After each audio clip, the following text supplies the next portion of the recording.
France Inter.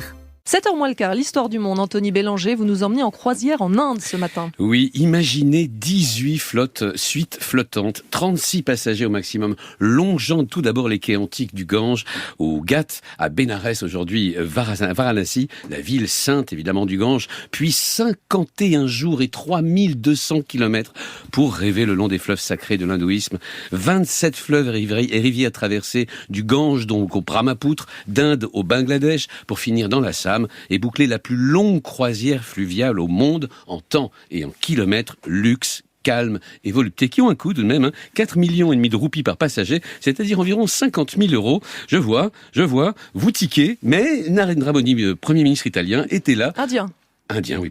Était là pour bénir cette première mondiale, c'est dire l'importance de ce voyage. Et que vient faire le Premier ministre indien dans cette affaire ? Eh bien, cette croisière a tout pour lui plaire. En 2014, il lançait une initiative appelée Namami Gange, une tentative de dépollution du fleuve sacré, une sorte de mission religieuse pour lui et son parti qui veut à tout prix recentrer l'Inde sur ses racines hindouistes.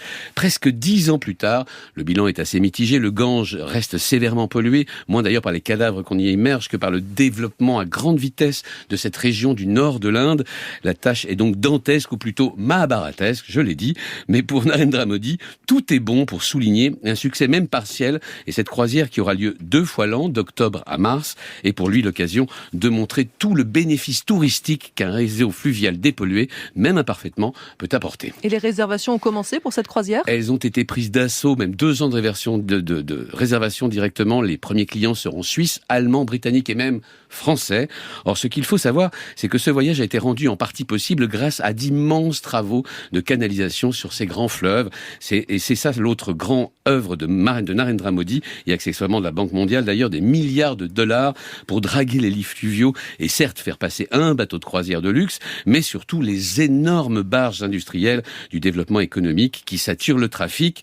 Et c'est bien le problème. En voulant augmenter le trafic fluvial, touristique ou non, les autorités indiennes mettent en danger Planastita Gangetika, ou le dauphin du Gange, une merveille, ce dauphin d'eau douce, à la gorge rose et au long rostre étroit. Il en reste combien dans la nature ? Alors on en compte 3200 dans le Gange et environ 500 dans le Brahmapoutre. Or, ils vivent en petites colonies. Le passage de ces flottilles de vaisseaux de croisière, qu'on imagine à l'avenir toujours plus grand et toujours plus loin, ne peut que les perturber, voire pire, parce que les dauphins du Gange sont quasiment aveugles et se guident au sonar, un sonar aisément perturbé, évidemment, par le bruit des moteurs. C'est exactement ce qu'il s'est passé avec les dauphins du fleuve chinois Yangtze, éteints depuis 2006 à cause de l'explosion du trafic fluvial. C'est donc maintenant qu'il faut prendre son billet. Dans quelques années, il sera peut-être trop tard pour aller voir les dauphins gorge rose du Gange et du Brahmapoutre, et ce sera en partie de votre faute. Anthony Bélanger.